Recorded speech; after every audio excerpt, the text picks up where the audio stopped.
digitally recreated land. Tonight is a Saturday night, and for many people it's a time to sit down on the sofa with scorecards, switching between Strictly Come Dancing and the X Factor. Luckily this isn't the case for me. I'm actually off out in a minute to go listen to some live tunage down at my local.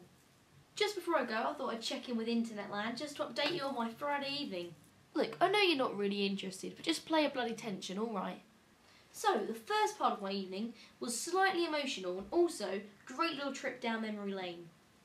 A friend I grew up with in primary school and for the first year of my secondary school came down for the week from where she's moved to in Canada. To celebrate her coming back, a bunch of us got together, went out for a meal to just be happy and jolly together, really. It was fantastic to see her again, it really was. It did get me thinking about how awkward it can be when you meet up with someone you haven't seen in quite a while.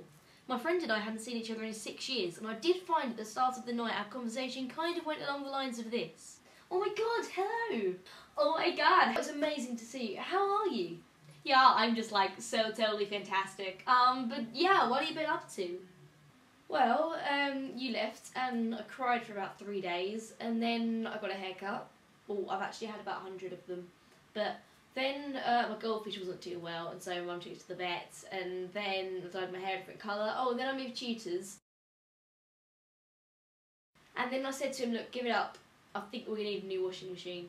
And then I bought some fruit, then I had a peanut butter sandwich for lunch that day. And then I parked the car and I saw you and I ran up here and now I'm here. But what about you? What have you been up to? Well, I'm just joking about. It was lovely to see her, it really was. I was really fascinated by what's happening in her life. 6 years is a long time, and no matter how long it is, I'm always welcome to see people I haven't seen in ages and always want to catch up with them. So Lauren, if you are watching, it was fantastic seeing you. I truly mean that, and I hope that I do see you at some point in the next couple of years, because, it was amazing, it really was. Okay, the second part of my evening was slightly weirder. I went to my old flatmate's 18th party last night. Well, I say here we are at Rochelle's. I believe it's next door. Yeah. The party ain't here. No, we're currently hiding from the party. We don't actually know anyone. It was quite an interesting night, really. I think someone's dead. Okay.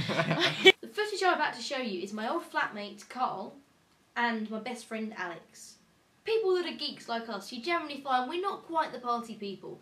So if there is a big party going on, we're generally hiding in one room around the laptop. Naturally, at this party, there was no exception, and this is what we did. The footage you're about to see is from a conversation involving me, Alex and Karl. What's your favourite colour? Purple. My favourite colour is actually purple. You see, we learn great things. I have no wise words, ever, really. Don't eat jam on toast too much. I think that's quite bad for you. I'd have to say, live long and prosper. And have plenty of sex and get really drunk and, you know, do stupid things. One thing about my relationship with these two is we generally find a lot of the time we're just telling each other facts you don't really need to know, but it's fun to know anyway. Either this or we'll be playing Trivial Pursuit, and I'm sure you don't want to see footage of that. So halfway through the night, Karl decides to make a comment to us regarding a certain movement. Well, Karl reckons that each time, well, take a look at the clip. Earlier this evening, Karl mentioned to us that apparently if you do this movement on your knee, it's meant to be 1/8 of an orgasm. So naturally, after learning this information, the first thing to pop into our heads was to do a little experiment about it. What we're going to do is, Alex and I both have knees. Karl is going to do this little movement on our knees and see, we can do 8 times and see if anyone orgasms, yeah. Right, let's try it. Let's try this. Here we have the darker knee here would be mine. They're very experienced. Karl has experienced hands. Here we go. Okay, so this is number 1. Sophie's gone! Okay, Sophie's like... It feels weird. Sophie's orgasmed already. Okay, we have 2. I think Sophie's a bit wet. We need to change the clothes over here. It feels really weird. That's number 3. Number 3. I'm not feeling anything here, you know, guys. It's really weird. I think Alex It's is not a bit higher. orgasmic, it's just quite weird. Alright, plan B. Plan B. It's really weird. It's really weird. What about if I did on both these at the same time? Oh, okay, that feels a little bit weird.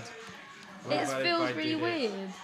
There you go. There's our great Failed experiment. Yeah, failed experiment. So now, really. one finger, Sophie. Unfortunately, this time around, no orgasms. But there you go. At least you know something new every day. Sean Connery probably once said, "I'll see you later, kiddo." He probably didn't say that, but if he did, it would have been quite cool. So there you go. Bye. Stop sticking your finger in my ear. You love That it. wasn't Sophie's finger.